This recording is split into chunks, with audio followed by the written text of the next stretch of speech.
کم حال د مکی داغه جاهلیت دغه دور چې کم حالات سړی د سیرت کتابونو کې وګوري د ځینې معاملات سړی ته مخې ته راشي چې هو به هو ننم هغه شته.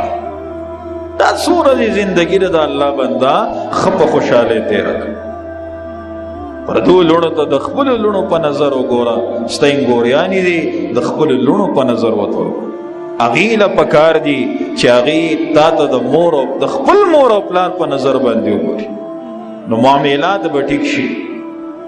او که نه ستا اړه کې هم دی چې زما د پلار کور خو هغه دی، دا نه دی، زما خو خپل کور هغه دی، نو بس بیا کیسه هم دقسې ده. خاص کر د خپلو والدینو ډېر قدر کوې، پلار دې دی، مور دې ده.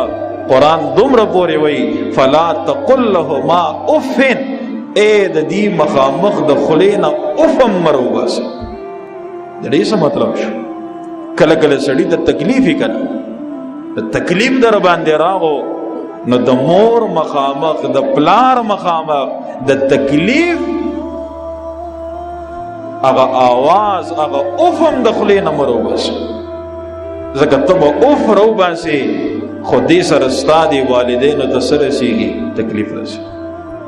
خپل بچي خو به دي که نه، پر خپلو بچو ته څونه خفه کېږي؟ خفه کېږي که نه خفه کېږي؟ خپل بچي دي که نه، ورسره چې هم ماشوم وي ته هم ورسره ماشوم یې. که په ځمکه ګرځي بابا ما سره په ځمکه ګرځي، نو ګرځي که نه ګرځي؟ ځان نه دی ورته ماشوم جوړ کړی که نه، څه دپاره چې دا بچی خوشحاله شي، څه چې غواړي هغه وله راوړي.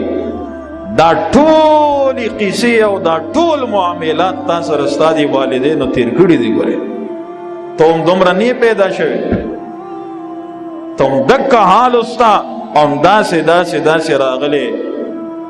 او ما ته اوس ته حدیث بیان کړی چې نبی علیہ السلام منبر ته خیږي او جبریل امین راځي چې یو تن مور او پلار دته دواړه میلو شو او دې د هغې په خدمت سره ځان جنتي نه کي، نو د پوزه دې په خاورو کې ککړی شي، دې په لعنت شي.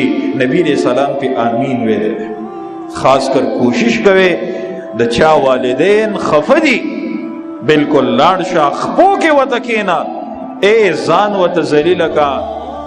بار خو څوک نه دي، خو ستا مور او پلار دي که ځان ورته عاجزه کا، ځان ورته ملامته کا. که ملامته د هغې هم ځان ملامته کا، الله به درنه خوشحاله شي.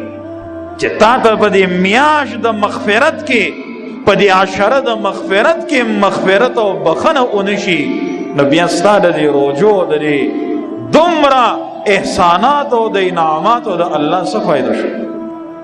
کوشش وکړه. رور دې خفه دی، پلار دې خفه دی، مور دې خفه ده، نور خپل خپلوان دي، د هغې سره خپل معاملات ټیک کا.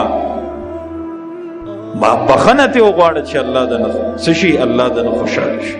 نو خاص کر د خپلو مشرانو هغه ډېر قدر او احترام کوه. نو خبره مې دا کوله چې وګوره الله احسان کړی دی، تم انسانې کور والا دې انسان ده، لہذا زندگی داسې تیروه لکه څنګه چې انسانانو ته د زندګۍ د تیرولو حکم دی. څنګه چې انسانانو ته د زندګۍ د تیرولو حکم دی، دا چیړ پاړ او دا حملې او دا غوبلې دا د زناورو کار دی.